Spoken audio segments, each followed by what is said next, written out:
nuevamente a este espacio que hemos convertido en un seminario abierto.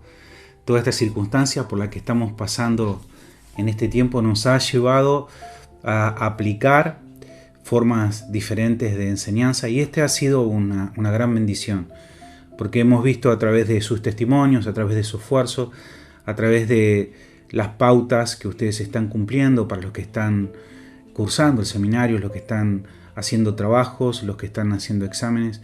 Ha sido muy alentador para cada uno de nosotros ver cómo cada uno de ustedes va progresando en su conocimiento de la palabra de Dios, y por sobre todo también en el conocimiento de nuestro Dios, que es ese nuestro deseo, que cada uno de nosotros podamos ir creciendo en el conocimiento de la persona de Dios. Y es por eso que ya hace varios domingos, durante varias clases, nos hemos detenido en los atributos de Dios, y lo hemos hecho también de una forma pausada, haciéndolo lentamente para poder comprender, para poder entender acerca de lo que la Biblia nos enseña sobre la persona de nuestro Dios.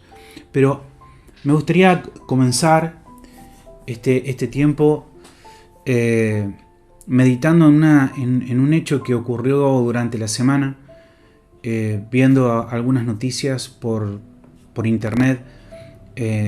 Me enteré de que había un artista de nuestro país que había muerto, y particularmente este hombre, un hombre que fue popular aquí en Argentina, murió de una forma trágica. Él estaba dando un recital y de repente en medio de ese recital él dio unos pasos hacia atrás y cayó desde el escenario, cayó desde la plataforma a un pozo, ¿sí? Un pozo que generalmente se utiliza para que estén allí las bandas musicales, y estuvo durante mucho tiempo, ¿sí? en un estado de coma, y en esta semana dieron la noticia que él había muerto. Lo que me llamó la atención de toda esta historia fue que también se difundió un video donde él había sido entrevistado hacía un tiempo atrás. Y en esa entrevista que él estaba teniendo, él dijo también que había tenido un episodio en el cual se le había diagnosticado que había estado muerto durante 17 minutos. Él cuenta la experiencia que había vivido durante ese tiempo. Dice que él se encontró en una habitación oscura, muy oscura, y había una ventana allí también oscura. Y él estaba en medio de esa ventana, y mientras estaba allí, él insultaba a la muerte y al diablo de una forma terrible. Y después él sintió que caía de un tablón, caía hacia el piso y luego se despertaba. Sin duda parece la premonición de su propia muerte, de cómo él murió. Y durante la entrevista él dice que esa experiencia que vivió también la había escuchado de otra mujer en la televisión, donde ella describía exactamente la misma experiencia que él había tenido. Y dijo que a partir de esa experiencia por la cual había pasado, él casi no podía dormir, que durante las noches él colocaba almohadas en sus espaldas y se quedaba casi sentado esperando que llegara la madrugada o que llegara Satanás para pelear con él, y que no, Satanás y los demonios, y no se lo llevaran. Y la persona que estaba haciendo la entrevista le pregunta: ¿y a quién rezás? Porque él decía que durante toda esa noche él estaba rezando, esperando y rezando. Y dice: ¿y a quién rezás? Y dice: rezo a Dios. Y dice: ¿a qué Dios? Y dice: no sé, a un Dios que no tiene rostro. Y yo pienso que ese Dios está en las montañas, que está en los lagos, allí donde vive mi hija, en el Bolsón. Yo creo que cuando yo voy allí y veo las montañas y veo los lagos, digo: acá vive Dios. Y yo pensaba en esto. Y decía: este hombre recibió el testimonio de la existencia de Dios, como lo dice el libro de Romanos en el capítulo 1. donde dice en el capítulo 1, versículo 20, donde dice, porque las cosas invisibles de Él, su eterno poder y deidad, se hacen claramente visibles desde la creación del mundo, siendo entendidas por medio de las cosas hechas, de modo que no tienen excusa. Él recibió el testimonio de que Dios existía y pensaba que también durante su vida se le dio testimonio acerca de Cristo y él haya rechazado a Cristo, haya rechazado al Dios de las Escrituras, al que nos es revelado en las Escrituras. Pero él conocía acerca de la existencia de Dios. Y yo pensaba en él y pensaba en muchas otras personas que saben que Dios existe, pero no conocen al Dios de las Escrituras. De repente han escuchado personas, han escuchado a otras personas que pueden hablarle acerca de la existencia de Dios, pero no han tenido una verdadera experiencia con el Dios de las Escrituras. Así como dijo Job en algún momento, de oídas te había oído, ahora mis ojos te ven. Por eso es tan importante que cada uno de nosotros tengamos plena conciencia de quién es el Señor. Y la única forma que nosotros sepamos verdaderamente que estamos adorando a Dios es conocer la revelación que Dios mismo hizo acerca de su persona. Hay muchas personas quizás con temor, hay muchas personas sin saber lo que ha ocurrido. Yo pensaba en la experiencia de este hombre y pensaba quizás en las opciones teológicas acerca si él había ido a este lugar de tormento que quizás sea el preludio de lo que será el infierno. Si él recibió de parte de Dios una advertencia, si él recibió una oportunidad para poder realmente acercarse a él, pero quizás no hubo nadie que le guiara. Quizás otras personas como nosotros, creyentes, que conocemos el Evangelio, hayamos pasado por la vida de él sin tener el valor de predicarle el Evangelio, de compartirle la verdad del Evangelio.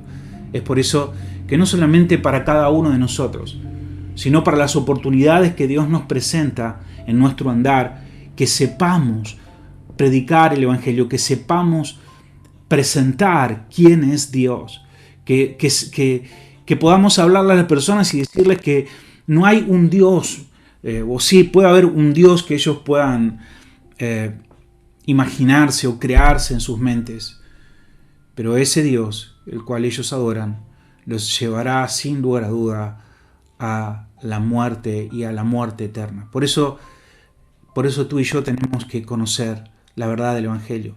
Tenemos que conocer el Evangelio y tenemos que conocer la persona de Dios. Estaba pensando cuán importante es conocer los atributos de Dios y quizás no sea la mejor forma de llamar atributos de Dios, porque la palabra atributo significa atribuirle a algo o a alguien una cualidad, y esos atributos pueden ser buenos o pueden ser malos. En el caso de Dios, Dios no tiene atributos malos. Por eso me gusta muchas veces llamarlo las perfecciones de Dios. Estamos estudiando las perfecciones, las virtudes de nuestro Dios, aunque si hablamos de los atributos y entendemos de lo que estamos hablando, no estamos cometiendo un error, pero me siento más cómodo con hablar acerca de las perfecciones de Dios, ¿no? Y nosotros hemos elegido un orden para hablar de los atributos de Dios que tiene que ver precisamente con lo que Dios ha revelado en las Escrituras en el libro de Éxodo, y hemos estado avanzando, obviamente sin creer que estamos viendo todos los atributos, que estamos viendo toda la persona de Dios. Simplemente estamos viendo algunas de sus perfecciones. Dios no está contenido desde Génesis a Apocalipsis. No está todo Dios descrito, revelado en las Escrituras. En las Escrituras tenemos todo lo que necesitamos para nuestra edificación y para nuestra santificación, pero todo Dios no está contenido en las Escrituras. Así que obviamente hay mucho de su persona, hay mucho de su carácter que nosotros no nos ha sido revelado, Y el conocer a Dios va a ser una experiencia eterna, no simplemente una experiencia teológica que vamos a tener aquí en la tierra. Pero es muy importante que nosotros estudiemos los atributos de Dios, las perfecciones de nuestro Dios, porque el pueblo evangélico en general desconocen a su Dios. Generalmente yo veo que muchos cristianos tienen más bien una relación emocional con Dios, más que una relación escritural con nuestro Señor. O sea, tienen una relación en función de cómo ellos perciben a Dios, sentimental acerca de Dios. Y tiene que ver muchas veces con cómo me siento, es con lo que quiero, y no realmente con lo que como Dios se revela en las Escrituras. Por eso muchas veces escuchamos expresiones como estoy enojado con Dios, o es que Dios me defraudó, o estoy desilusionado de quién es Dios. ¿Por qué ocurre esto? Porque la relación que mantienen con Dios es una relación de carácter más bien sentimental. Una relación de amor, de odio, de felicidad, de tristeza. Es por eso que nosotros encontramos tantos lugares donde todo esto se magnifica, donde lo que realmente se busca es multiplicar las emociones, las sensaciones, las experiencias sensoriales. Se busca que se pueda sentir a Dios. No sé si escuchaste muchas veces eso. Hay personas que entran a la iglesia y dicen, yo siento a Dios, o no siento a Dios. La experiencia que tienen con Dios es una experiencia desde sus emociones, desde sus sentidos. Tienen una relación sentimental con Dios. Y por eso escuchamos todas estas expresiones, ¿no? Que muchas veces decimos, bueno, ¿cómo una persona puede evaluar si es que está Dios en un lugar o no está Dios en un lugar? Teológicamente esto es imposible. Dios está en todo lugar. No hay un lugar, un rincón donde Dios no esté. Pero hay personas que dicen, siento que Dios está o siento que Dios no está. Y esto es precisamente porque su forma de evaluación es mediante sus sentidos. Jeremías 9:24 dice, mas alábese en esto aquel que se alaba. ¿En qué debe alabarse? Debe alabarse en entenderme y en conocerme de que yo soy Jehová. Alábese en esto. ¿En qué? En conocer a Dios, en conocer quién es Él, en conocer su persona. Y Juan en el capítulo 17, el versículo 3, dice, y esta es la vida eterna. Hablamos mucho de la vida eterna. Dice, y esta es la vida eterna. ¿Cuál, Juan? Que te conozcan a ti, el único Dios verdadero, y a Jesucristo, a quien has enviado. Esta es la maravillosa gracia que hemos recibido de parte de Dios, que no solamente conoceremos en este mundo, sino que durante toda la eternidad seguiremos conociéndole. Ahora, lo que nosotros queremos hacer es conocer a Dios de una forma correcta para poder relacionarnos con Dios de una forma correcta. Y esto lo vamos a hacer a través de su revelación, a través de lo que Él nos comunica acerca de su persona y no lo que nosotros nos imaginamos. Nuestros pensamientos van a cambiar si nosotros estudiamos la persona de Dios. Nuestra experiencia con Dios va a cambiar mediante el conocimiento que nosotros alcancemos de Él. Va a ser distinto nuestra relación si nosotros verdaderamente le conocemos. Por eso muchos tienen visiones o relaciones equivocadas con Dios, como decir, bueno, Dios es mi amigo, Dios es mi compinche, Dios es el de arriba, bueno, Dios me entiende. Alguna vez, en un momento, me encontraba en el estacionamiento de un supermercado e iba caminando detrás de unas mujeres que iban hablando, cerca, casi estábamos llegando los dos a los vehículos, pero en En ese pasar yo escucho que una le decía a la otra, una mujer joven le decía, tengo que ir a la iglesia, tengo que ir a la iglesia porque tengo que poner los papeles en orden, ¿no? Tengo que ir y tratar de ordenar mi situación, ponerme a cuenta con Dios y después obviamente seguir viviendo mi vida como la estoy viviendo. Muchas personas viven sus vidas teniendo una relación con Dios incorrecta, una relación con Dios antibíblica. Por eso es tan importante que nosotros conozcamos las Escrituras, porque muchas personas tienen conocimientos incompletos acerca de quién es el Señor. Claro, o sea, Dios nos ha llamado que somos sus amigos y ciertamente somos sus amigos. Pero eso no es una relación horizontal. Nosotros no tenemos una relación horizontal con Dios. Nosotros tenemos una relación vertical con Dios. Ciertamente Él tiene un trato amistoso con nosotros. Él tiene un trato paternal hacia nosotros. Él tiene un trato amoroso hacia nosotros. Pero Él es nuestro Rey. Nosotros no tenemos una relación horizontal, como Dios como nuestro par. No, tenemos una relación vertical. Dios es nuestro Rey, es nuestro Señor. Entonces, uno ve que muchas personas tienen este tipo de relación vertical con Dios. ¿Y cómo sé esto? ¿Cómo sé que la mayor parte de las personas tienen este tipo de relación con Dios? Porque no hacen caso acerca de su palabra, no hacen caso acerca de sus mandamientos. Saben lo que Dios dice, pero lo toman como una sugerencia, como algo que ellos pueden aplicar en el momento que crean oportuno, en el tiempo que crean oportuno, de la forma que crean que deben aplicarlo, pero no obedecen a Dios. Simplemente toman los mandamientos de Dios, las ordenanzas de Dios como sugerencias en su vida. Eso es una relación horizontal. Eso es decir, ok, te escucho lo que me estás diciendo, pero yo voy a determinar si es esto lo que debo aplicar en mi vida o lo debo considerar para otro momento de mi vida. Y esa creo que es una de las grandes falencias que nosotros encontramos dentro de las personas que están dentro de las iglesias.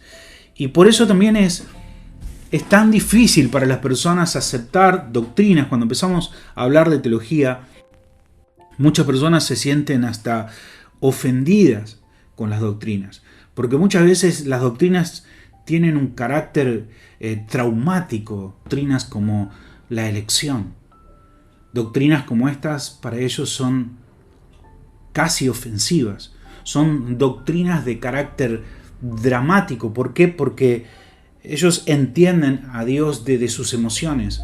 ¿Y cómo entender desde las emociones de una persona que Dios elige? ¿Cómo entender desde mis emociones que solo hay dos tipos de personas? Que solamente existen los hijos de Dios y los que no lo son. Que no hay huérfanos. O alguien es hijo de Dios o es hijo del diablo. O una persona va camino al cielo o va camino al infierno. Y esto para muchos es una realidad brutal. Pero es una realidad al fin y al cabo. Es así, o sea, no es que hay hijos de nadie. O eres hijo de Dios o eres hijo del diablo. Es así la doctrina, es así lo que nos dice las Escrituras. Es así lo que nos comunica Dios acerca del futuro y del estado de las personas en este mundo. Y es drástico y es terrible, pero no es un asunto de la doctrina, sino es un asunto de las emociones. Cuando una persona dice, yo no entiendo la elección, en realidad, ¿qué está diciendo? ¿No la entiendes o no la aceptas? Porque cuando nosotros encontramos en las Escrituras declaraciones de Dios diciendo, a Jacob amé, mas a Esaú aborrecí, yo te pregunto, ¿qué parte de esa declaración no entiendes? ¿Qué parte es difícil de entender? ¿O qué parte es la que cuestionas? Cuestionas por qué Dios aborreció a Esaú. Pero ¿por qué no cuestionas por qué Dios te amó a ti? ¿Por qué no cuestionas por qué Dios amó a Jacob si los dos merecían lo mismo, si los dos merecían el infierno? Te das cuenta que tu respuesta no es una respuesta doctrinal, es una respuesta visceral, es una respuesta emocional, porque el punto de ese pasaje, el punto de esa declaración, lo raro, lo extraño de esa declaración, no es que Dios haya aborrecido a Esaú, sino que Dios amó a Jacob cuando no lo merecía. Ese es el punto. Lo raro, lo extraño, es cómo Dios pudo amar a Jacob, porque lo normal es que Dios haya aborrecido a Esaú, que es lo que se merecía. Esa es la doctrina. Nos lleva a considerar una forma bíblica del carácter de Dios. También nosotros debemos ver no solamente cómo Dios nos ama, sino cómo nosotros debemos amar a Dios, porque recibimos amor de Dios, pero también es muy importante que nosotros podamos ver cómo es el amor bíblico, cómo nosotros debemos amar a Dios. No solamente con nuestros sentimientos, está bien que nosotros amemos con nuestros sentimientos, porque Dios nos ha dado los sentimientos precisamente para que nosotros podamos amarlo, y no debemos reprimir las emociones. Pero la adoración no tiene que ver con la música, la adoración no tiene que ver con las manifestaciones, la adoración no tiene que ver con las experiencias, la adoración tiene que ver con el conocimiento. Adoramos a través de conocer quién es nuestro Dios.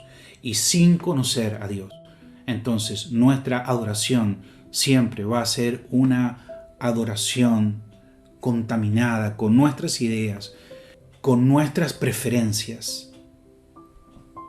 Por eso es tan importante que nosotros conozcamos a Dios de la manera correcta para que, como lo hemos dicho una y otra vez, para que podamos adorar al Señor de una forma correcta. Vamos entonces a nuestras notas acerca de esta perfección de nuestro Señor, y es su amor. Y la Biblia afirma, y nosotros afirmamos juntamente con las Escrituras, que Dios es amor. No solamente que Dios muestra amor, sino que Dios es amor. En su naturaleza Dios es amor. Y como siempre tenemos una definición acerca del amor de Dios, y decimos que es adecuado entender el amor de Dios como la naturaleza misma de Dios. Hablamos de naturaleza, haciendo una diferencia con su esencia. Recuerdan, esto lo hemos visto en clases anteriores, pero que debemos diferenciar lo que tiene que ver con la naturaleza de Dios y con los atributos de Dios. Es decir, que la esencia de Dios tiene que ver con qué es Dios. Parte de su esencia es que Dios es espíritu. Y parte de su carácter, de sus atributos, es cómo es Dios. Entonces Dios es amor. Y recuerden, un poco recordando y haciendo un repaso de las cosas que hemos visto, recordar que la esencia de Dios no es divisible, o sea que no podemos decir que tenemos un 33%, 33.33% Padre, 33.33% Hijo y un 33.33% Espíritu Santo. Entonces ahí tenemos el 100% de Dios. Esto es una herejía, no es divisible. Una sola persona, comparten la misma esencia.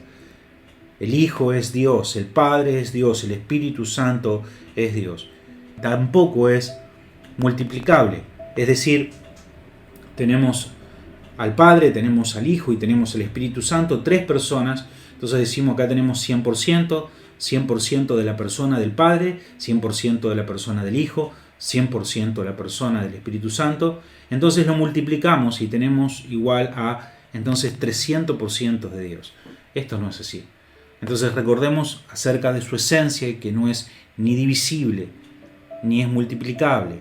Y cuando estamos hablando de esencia, estamos hablando de qué es Dios.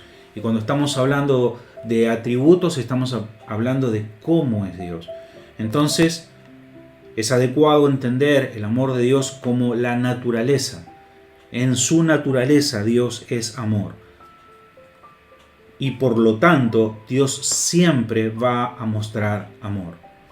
De hecho, Dios no solo desea, sino que también lleva a cabo su obra para el bien supremo y eterno del objeto que recibe su amor. El trasfondo bíblico. Veamos algunos pasajes que nos hablan de esto. El apóstol Juan, en su carta, en Primera de Juan, él nos habla acerca de que el que no ama, dice, no ha conocido a Dios, porque Dios es amor. Dios es amor. Y esto nos da la evidencia que este atributo no es que aparece en el Nuevo Testamento y decimos, bueno, Dios es amor en el Nuevo Testamento. No, Dios es amor en su naturaleza, incluso antes de la creación, en los miembros de la Trinidad. Por eso cuando el Señor Jesús le habla al Padre y dice, la gloria que me has dado, porque me amaste desde antes de la creación del mundo, me amaste antes de la creación del mundo. Eso lo dice Juan 17:24, o sea, dándonos a entender que este amor, que Dios naturalmente es amor desde la eternidad hasta la eternidad. Y continúa luego también Juan en capítulo 3, en el versículo 31, dice, porque el Padre ama al Hijo y ha puesto todo en sus manos. El Padre ama al Hijo y ha puesto todo en sus manos. Y aquellos que nos encontramos en el Hijo, aquellos que nos encontramos en Cristo, somos también objeto de su amor.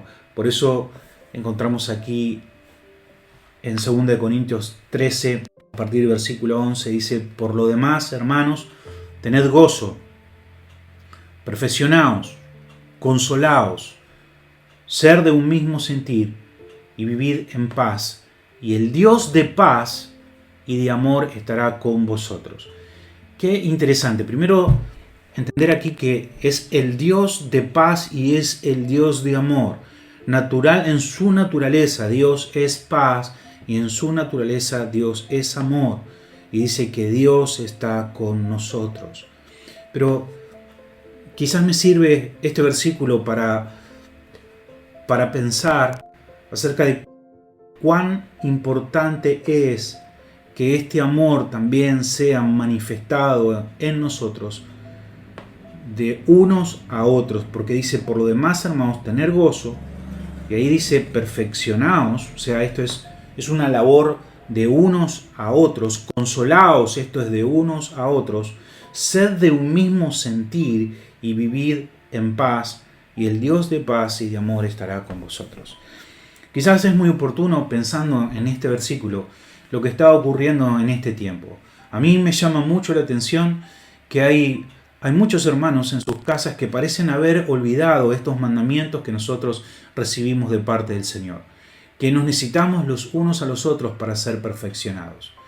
He escuchado que algunos dicen, en estos tiempos de cuarentena, en estos tiempos de aislamiento preventivo y obligatorio, es decir, estamos bien en casa, porque nosotros en casa somos la iglesia. No, mi hermano, tu familia no es la iglesia. O algunos dicen, bueno, yo soy la iglesia. No, mi hermano, nosotros somos parte de la iglesia, pero nosotros no somos la iglesia. Porque precisamente estos mandamientos de perfeccionarnos, que son mandamientos dados a la iglesia, no lo podemos hacer con nosotros mismos. Necesitamos que otras personas nos perfeccionen. Necesitamos que otras personas nos consuelen. Bueno, quizás algunos dicen, bueno, está bien, quizás es muy extremo decir que yo soy la iglesia, aunque somos templo del Espíritu Santo, pero eso no tiene nada que ver con que el que yo sea, que sea templo del Espíritu Santo, eso suplante la iglesia, suplante la labor de los hermanos para con mi vida. Y vuelvo a repetir, ni siquiera esta idea de la iglesia en las casas, ¿no? Porque cuando nosotros escuchamos de las iglesias en las casas en el Nuevo Testamento, no está hablando de una familia, no está hablando de padre, madre y hermanos, no, está hablando de un grupo de hermanos que se congregaban en una casa. Estamos hablando de muchas personas, 15, 20, 30 personas, por eso se buscaban a veces casas grandes, lo vemos con Pablo hablando allí en Filemón, entendiendo que eran parte de una iglesia que funcionaba dentro de una casa. También lo vemos Esto cuando Pablo nos cuenta acerca de Lidia, que ella abre su casa para que hermanos pudieran reunirse en ese lugar. O sea, una familia no es una iglesia. Una casa puede albergar a una iglesia cuando son muchas personas las que allí se están congregando y así se perfeccionan unos a otros, se consuelan unos a otros, son de un mismo sentir y viven en paz en la iglesia. Por eso hay que tener en este tiempo mucho cuidado, porque creo que hay personas que se han acomodado tanto en sus casas que piensan que no están quebrantando ningún mandamiento. Es decir, estamos en casa y esta es nuestra iglesia. No, mi hermano, si tú en este tiempo te has quedado en tu casa y no te has preocupado por perfeccionar aún a tus hermanos, por consolar a tus hermanos, por tener y mantener la responsabilidad que Dios nos ha dado para con nuestra iglesia, para con nuestros hermanos, tú estás quebrantando muchos mandamientos en las Escrituras. Por eso es tan importante conocer doctrina, por eso es tan importante conocer las Escrituras, por eso es tan importante tener un acercamiento bíblico acerca de las instituciones, acerca de los preceptos que Dios nos ha dado para que podamos cumplirlo y para que podamos vivir una vida agradable delante de los ojos del Señor. Muchos han caído en desánimos, otros han caído en pereza, y te animamos a que salgas de esa situación, te arrepientas de esa situación y trabajes aún más hoy, ¿sí?, por mantener el gozo en medio de la iglesia, por perfeccionar a tus hermanos en medio de esta situación, por consolar, por ser de un mismo sentir. Qué importante esto. En este tiempo tener un mismo sentir y vivir en paz. Y entonces podrás decir, estoy bien con Dios. Como algunos dicen, no es que estamos bien. Bueno, si haces esto, entonces el Dios de paz y de amor estará con vosotros. Pero es necesario que nosotros cumplamos los mandamientos que Dios nos ha dado con respecto a amarnos, con respecto a soportarnos, con respecto a alentarnos, con respecto a corregirnos, a edificarnos unos a otros. Y al final, quizás una de las respuestas que pudieran traer muchas veces más discusión acerca si Dios ama a todas las personas o Dios ama solamente a los suyos. Y es interesante pensar en esto porque muchas personas dicen, no, Dios no ama a todas las personas, Dios no ama a los pecadores. Porque Salmo 5:5 dice que Dios aborrece al pecado y aborrece al pecador, y que la ira de Dios está sobre el pecador. Todas esas cosas son ciertas. Y también es cierto que Dios no ama a todos de la misma manera. Pero ciertamente Dios ama al pecador. Claro que sí. Porque la Biblia nos dice allí en Romanos 5:8, más Dios muestra su amor para con nosotros en que siendo aún quienes, nosotros, siendo pecadores, Cristo murió por nosotros. Cristo te amó y Cristo me amó estando en condición de pecador, siendo sus enemigos. Dios nos amó. Así que podemos decir que sí, que Dios ama a todas las personas, pero también decimos que Dios no ama de la misma manera. Dios no ama de la misma manera a los pecadores, a los que no son sus hijos, que a sus hijos. Y pensándolo de esta manera, por ejemplo, si yo pudiera pensar de una forma que pudiéramos entenderlo, si yo pudiera pensar en el amor que yo tengo hacia mi esposa, o el amor que tú tienes hacia tu esposa. Ese amor que yo tengo hacia mi esposa, en comparación al amor que yo tengo hacia una hermana en la iglesia, en comparación, podríamos decir que yo a una hermana no la amo en comparación a lo que amo a mi esposa. Entonces Dios nos ama de una forma particular, especial a los que son suyos. Cuida de una manera especial. Pero también de alguna forma Dios ama a todas las personas. Él hace salir el sol sobre buenos y malos. Hemos hablado de la benevolencia de Dios, de la bondad de Dios, que Dios ama a toda su creación. Pero sí es claro que Dios ama de una forma particular a los suyos. Y es maravilloso pensarlo de esta manera.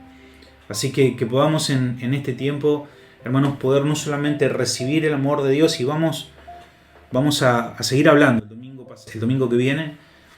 El domingo que viene seguiremos hablando acerca del amor, y no solamente en el aspecto de cómo Dios nos ama, sino de cómo nosotros debemos amar a Dios.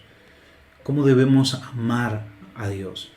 Y que sea este tiempo un tiempo donde nosotros podamos reflexionar acerca de esto, reflexionar en cómo estamos viviendo, y como siempre digo, poder arrepentirnos si es necesario, correr a Cristo.